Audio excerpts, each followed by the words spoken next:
Hey everybody, and welcome back to the Hilltop Sports Report. You thought we were gone, but no, we are back and better than ever. Jumpin' Jack Carlson, your host, here inside the Academic Technology Studio in the Cole Library on the campus of Cornell College, and this is episode 19 of the Hilltop Sports Report. It's been 3 months since our last episode, and we're back with a very special guest on this episode. Head men's lacrosse coach Lane Zerton joins me in studio. So without further ado, let's hit the music and start the show.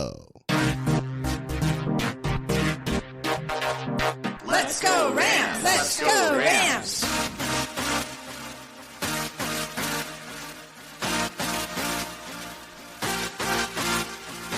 As I mentioned, Coach Lane Zerton, my very special guest on this episode of the podcast. He's a second-time guest on this podcast. He was back on episode 3 previewing last season. The Rams had some valiant battles last year on the Hilltop. Really looking forward to this 2024 campaign. First of all, Coach, thank you so much for joining me on this episode. Yeah, Jack, thanks for asking me to come back. I had a lot of fun, doing this with you last year and being on the show, and so I'm really looking forward to having a lot of fun again today. So as I alluded to in the open, lots of excitement for your program heading into this season. This is your 7th year with the Rams. So talk about what the emotions are like for you heading into Saturday's opener for the season. Yeah, I think excitement is probably the right word, not to be redundant to the question, right? So it's been a fun journey for me. It's, I've learned that this took a lot of hard work to build a program. When I first got here, I thought, hey, I'm going to bring in 15 guys in the first 2 years. We're going to have 30 on the team, and we're going to create this culture and be winning a bunch of games. And I've learned that it's hard, right? And so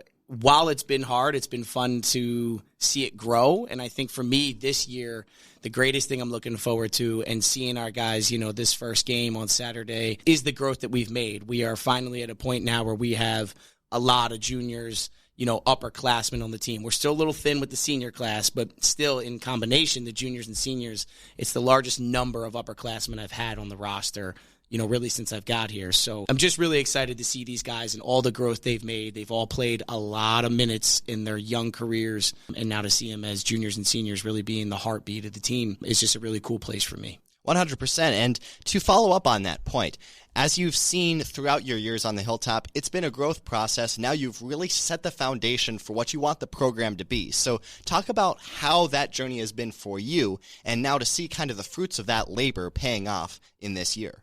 Yeah, well, so that's the hope, Jack, right? We hope we see the fruits of our labor, right? The guys are working their butts off, so I feel really confident that we will see that this year. I think that no matter what happens on the field, results, regardless of results, I should say, we're going to see a product that we haven't seen here before. And I think that's kind of the cool part of where we are now.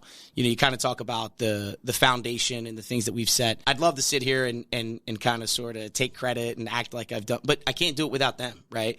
I've been lucky to get some really great guys in our past, and then even now, our leadership, our 3 captains this year, Thomas Cook, Luke Baldwin, and Lincoln Warner, and the foundation that they've helped set and teach our young guys and what our culture is and the expectation and how to, just kind of buy into what we believe in. And, for the most part, Jack, it's having fun, right? We're preaching having fun a lot. So hopefully I answered that question and wasn't dancing around too much, but I would be remiss if I didn't mention the guys and what they give me day in and day out, because without them, I can't build anything. That makes perfect sense. And so to expand on that culture point, because different programs have different styles in which they want to run their programs, but what exactly is the culture that you hope to instill? What are the foundations, I guess I'm trying to say? What do you try and stress to the guys each and every day? Yeah, so I don't want to be cheesy. My coaching philosophy is love. And I am really trying to instill that with the guys. I'm trying to instill that amongst them, not just from me to them and maybe them to myself as the head coach. Certainly my relationship with them, they're going to tell me things they don't tell their teammates. They're going to tell their teammates things they don't tell me, right? So, but it's all got to be founded in love. That is the most important thing we're doing. And just to, maybe elaborate on that a little more, it's about supporting each other, right? It's about respecting one another. This thing is a lot bigger than winning and losing games. Winning is fun, and everybody loves to do it, right? But it's really about a group of young men coming together, creating bonds and a brotherhood and a family that they'll remember for the rest of their lives. And we simply can't do that without love. And so I preach it a lot. I try to preach it enough to the point where they actually even get comfortable with me using the word love as young men, right? But I'd say really that's my philosophy, and I think that is one of the great pillars of our program. And then, man, have fun. Like, we got to have fun. If we're not having fun, then I don't know why we're doing it, right? Fun comes in a lot of ways. Certainly people love to score goals and make saves and win games, but it's got to be more than that. There has to be a lot of fun off the field with each other as a family. So being intentional about team bonding and just really loving and the time that we spend together and having a blast. That's amazing, and that's really one of the beauties of Division III athletics is a lot of these athletes just want to continue to play, and so having that fun and really embracing what really matters, the life skills that you learn in sports is really important, especially at the Division III level. So it's great that your program emphasizes that. So what we did last year was kind of went position by position. I'm inclined to just do the same thing on this episode if you are willing to join me. I mean, starting with the attack position, obviously an all-time great. Kyle Jusela was a fantastic member of this program in his time on the Hilltop. He now leaves the program after his 5th season. So what's that attack position looking like in the preseason? Yeah, you can't replace Kyle Jusela as an individual. And I would say that about any member that's ever played for our program, right? They're all unique. They're all their own person, and they all bring this incredible level of value. So we're going to rely on the whole group, right? That's what's going to make us great this year. And actually, Jack, I think that's the thing that is going to surprise a lot of our opponents and maybe even our own kin, right? Even our own Ram fans, just how much we are sharing the ball and playing together right now. I think that we're going to have an incredibly well-balanced attack with 6 guys in double-digit points. And our 3 attackmen, the primary 3 starting attackmen, will probably lead the team in points. That's kind of normal in lacrosse. But we're really lucky to have the 3 that we do, and we're pretty confident Luke Baldwin, Matt Norwood, and Jack Barton will be the 3 guys we lean on quite a bit at that position. They're all very different styles. So one thing about Jack Barton is he has a similar style to Kyle. They're both very dodge heavy. They like to play behind the goal. We call that area of the field at X, and they can kind of be point guards, right? They have the ball in their stick. They create that first dodge. They're trying to allow motion to happen, get movement, and then move the ball to their teammates to make plays. Both of those guys can also score goals, as we know Jusela put a lot in. Well, Barton's a great goal scorer himself. When you look at Luke and Matt, they fit in with Jack, and so there's this really beautiful chemistry between the 3 of them where they're all – Luke is a big body attackman who's strong, and he handles the ball well and protects his stick, and he's got this big, powerful shot. And Matt Norwood is kind of like a post player in basketball. Like, he's untouchable inside. I mean, you can feed him any ball, he catches it, and he puts it in. So those 3 guys together are going to have an incredible year, and everyone has so much faith and trust in him on the team, and we really believe in them. And I think that's where we're going to become dangerous, is we're going to really be a team offense this year. And those 3 players, especially getting minutes as young players, very important last season and even for a couple of them in previous seasons as well. So what are your thoughts on the Rams' defense as we kind of go position by position here? Yeah, so we're so lucky. Torrey Grace Collins comes back. He's a junior. He has started every single game in his career. We asked Torrey to do a lot, and he always answers the bell. I mean, he's just an incredible young man, even more so than he is a great player. Last year, Torrey set the record for cost turnovers in the program's history as a sophomore. So we fully anticipate he's going to stay on that path, and he looks great physically right now. He's as strong as he's been. I mean, he's as focused and locked in as anybody. And he was actually 3rd in the region, in Region 5 in the NCAA in cost turnovers last year. So not only just good for us here at Cornell, but he's a terror on the field, and we're lucky he's on our side. The best part about our defense is it's the deepest position on our team. Sam Gabor came back for a 5th year. He has started and played a lot of games. Zach Arnold has started and played a lot of games. Alex Wallace is a junior who has played in a lot of games. They're anchored by our goalie, which I'm sure we're going to get into soon, but he's a junior and started and played a lot of games. So we have all these guys that as juniors now have played a ton of minutes, so their experience is great. And we have a lot of competition for those other defensive positions, on the field to kind of be around Torrey and Thomas while those 2 guys really anchor and lead the way. That's fantastic and really speaks to the point that you talked about earlier, and that's the depth that you've been able to build in this program, especially with the defense. You mentioned him, Thomas Cook, the junior goalie on this team. Talk about what he is going to bring to this team this year and what he has brought in his first 2 seasons. Gosh, Jack, I feel so lucky at times when I talk about these guys because, you try to recruit the best people you can, not just good players, but good humans. And I find myself saying that about our guys a lot. Thomas he's this really great young man. He's a captain. He was a captain as a sophomore. The guys look up to him for the right reasons. He's an incredible role model. He always says the right thing. He set the program record in saves last year, which is not exactly the best. That means we gave up too many shots. We're hoping less saves this year, higher save percentage. But he led our conference in save percentage. He led our conference in saves. He had, I think, saves per game. He was in the top 10 last year in the NCAA. He's just, there's not enough time for us to talk about how remarkable he was a year ago. And right now in practice, I mean, it's hysterical. It's like if you score a goal on him, you save the ball because it just doesn't happen. So I said this the other day, having him in the goal, I don't remember who I was talking to, but having him in the goal, I know it gives me, but I believe, Jack, I believe it gives the entire team confidence in all 15 scheduled games. Hopefully there's more, that we have a chance. Because when you have a player of his caliber in what I believe to be the most important position on the field, I'm biased, Jack. I was a goalie, right? But good self-disclosure there. Yeah. It's a weird flex, right? So, but seriously, to have someone of his caliber, and it's not just my opinion, like unanimous first-team all-conference goalie, he is the best at what he does in our league, and we're lucky to have him. So, and the best part is he's going to do it. No matter pressure, whatever anybody says about him, he's going to go out there and play and perform every single day. He's never rattled. He's locked in, man. So we're lucky. So from attack to defense to goalkeepers, but also we have to talk about the face-off position. That's a very important position to have on your team at midfield. So what are we going to look at this season? We do have a fifth year in that position group. Yeah, so Lincoln Warner came back. Lincoln's, as I mentioned earlier, is a captain for us. Lincoln's actually going to be playing a little bit more two-way midfield for us than he is even at the face-off X, and I know we'll dive into that in a little bit. So the thing that kind of jump into there is Ash Holscher. Ash is a junior for us. Unfortunately, he didn't get to play a single game last year as a sophomore for an injury. Of course, I can't dive into that too much, right? And Ash is quality. He did a wonderful job for us his freshman year.